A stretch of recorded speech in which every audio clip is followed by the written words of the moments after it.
श्री प्रहलाद जी। दैत्यराज हिरण्यकशिपु के 4 पुत्र थे। उनमें प्रहलाद अवस्था में सबसे छोटे थे, किंतु भगवत भक्ति तथा अन्य गुणों में सबसे बड़े हुए। संसार में जितने भक्त हो गए, प्रहलाद जी उन सब के मुकुटमणि है। वे बाल्यकाल से ही भगवान का नाम कीर्तन और गुण कीर्तन करते करते अपने आप को भूल जाते थे। कभी वे प्रेम में बेसुध होकर गिर पड़ते, कभी कीर्तन करते करते नाचते और कभी भगवान नामों का उच्चार करते हुए ढाढ़ मार कर रोने लगते। इनके पिता असुरों के राजा थे। देवताओं से सदा उनकी खटपट रहती थी। एक बार देवताओं को पराजित करने की नीयत से इनके पिता घोर तप करने लगे। वे भगवान की सकाम आराधना में इतने निमग्न हो गए कि उन्हें अपने शरीर तक का होश नहीं रहा। देवराज इंद्र ने अवसर पाकर असुरों के ऊपर चढ़ाई कर दी। उन दिनों प्रहलाद गर्भ में थे। इंद्र ने असुरों को मार भगाया, उनकी पुरी को लूट लिया और प्रहलाद की माता को पकड़कर ले चले। वह बेचारी गर्भवती दीना अबला कुररी की भांति रोती जाती थी। रास्ते में दयालु देवर्षि नारद मिले। उन्होंने इंद्र को बहुत डांटा और कहा, तुम इसे क्यों पकड़ ले जाते हो? इंद्र ने कहा, भगवान, मैं स्त्रीवध नहीं करूंगा। इसके पेट में हिरण्यकशिपु का जो गर्भ है, उसके उत्पन्न होने पर मैं उसे मार कर इसे छोड़ दूंगा।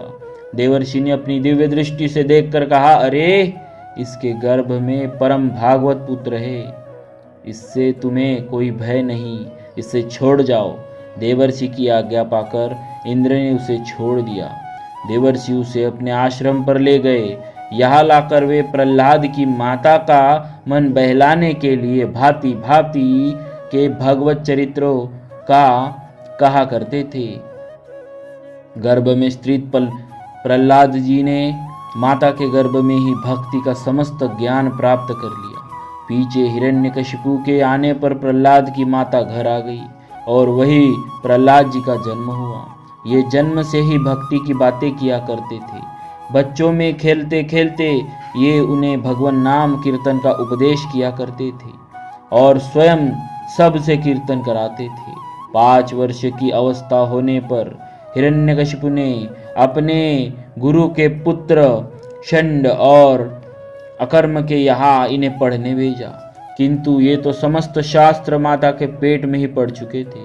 गुरु बताते थे कुछ, ये पढ़ते थे प्रभु प्रेम की पाटी।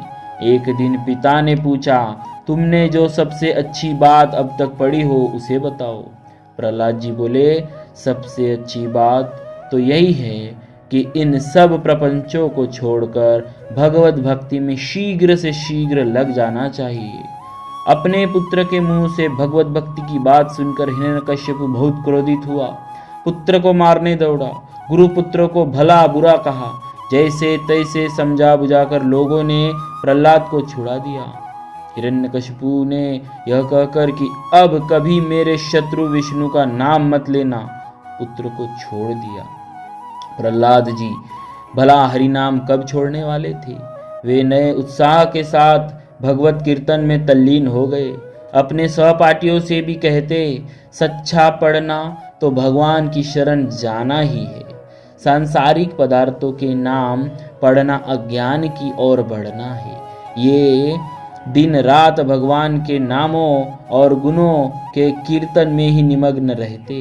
इनके पिता ने जब देखा कि यह किसी प्रकार भी भगवत भक्ति नहीं छोड़ता, तो उनसे इन्हें सूली पर चढ़वाया, मदमत्त हाथियों के नीचे डलवाया, अथाह जल में गले में पत्थर डालकर डुबाया, हलाहल विष का प्याला पिलाया, धधकती हुई अग्नि में जलवाया, पर्वत शिखर से गिराया, किंतु इनका बाल भी बांका नहीं हुआ। कांटों की सूखी फूलों की सेज के समान सुखद हो गई। हाथियों ने इन्हें उठाकर पीठ पर बिठा लिया। जल के ऊपर पाषाण तैरने लगे, विष अमृत बन गया, अग्नि जल की भांति शीतल हो गई और इन्हें जलाने की इच्छा से ईंधन जलाकर बैठने वाली होलिका स्वयं जलकर भस्म हो गई। पर्वत शिखर से ये हंसते हंसते नीचे आ गए। सारांश यह है कि कोई यातना इन्हें दुखी न बना सकी। शंडा मर्क फिर इन्हें पाठशाला ले गए। वहाँ प्रहलाद जी ने फिर बड़े जोर से अपना वही काम शुरू कर दिया। लड़के सब हरि कीर्तन करने लगे। शंडामर्क ने गुस्से में आकर कहा, या तो हमारी बात मान जाओ, नहीं तो कृत्या उत्पन्न करके हम तुम्हें भस्म कर देंगे। विश्वासी भगवत भक्त प्रहलाद जी क्यों डरने लगे। उन्होंने कहा, गुरुजी, कौन किसको मार सकता है और कौन किसको बचा सकता है, सब भगवान की लीला है। इस पर क्रुद्ध होकर शंडामर्क ने महान विकराल ज्वालामयी कृत्या को उत्पन्न किया। कृत्या ने प्रहलाद जी के हृदय में शूल मारा।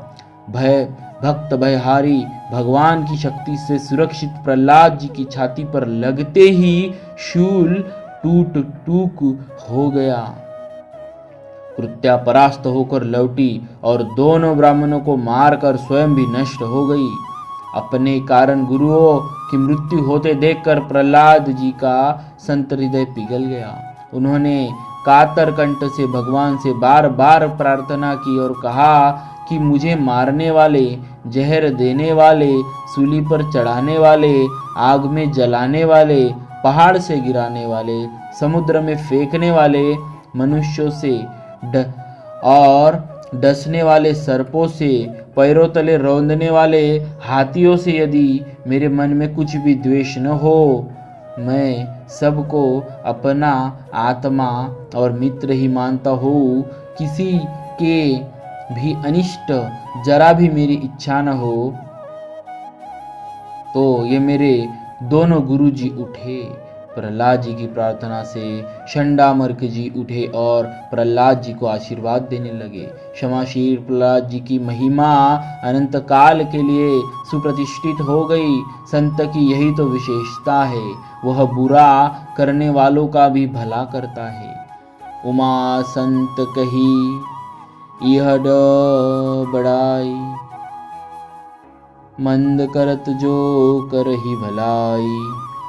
जब किसी तरह भी ये न मरे तो इनके पिता को बड़ा क्रोध आया। एक खंबे से बांधकर हाथ में खड़ग लेकर वह इन्हें मारने को तैयार हुआ और बोला, अब बता तेरे भगवान कहाँ है।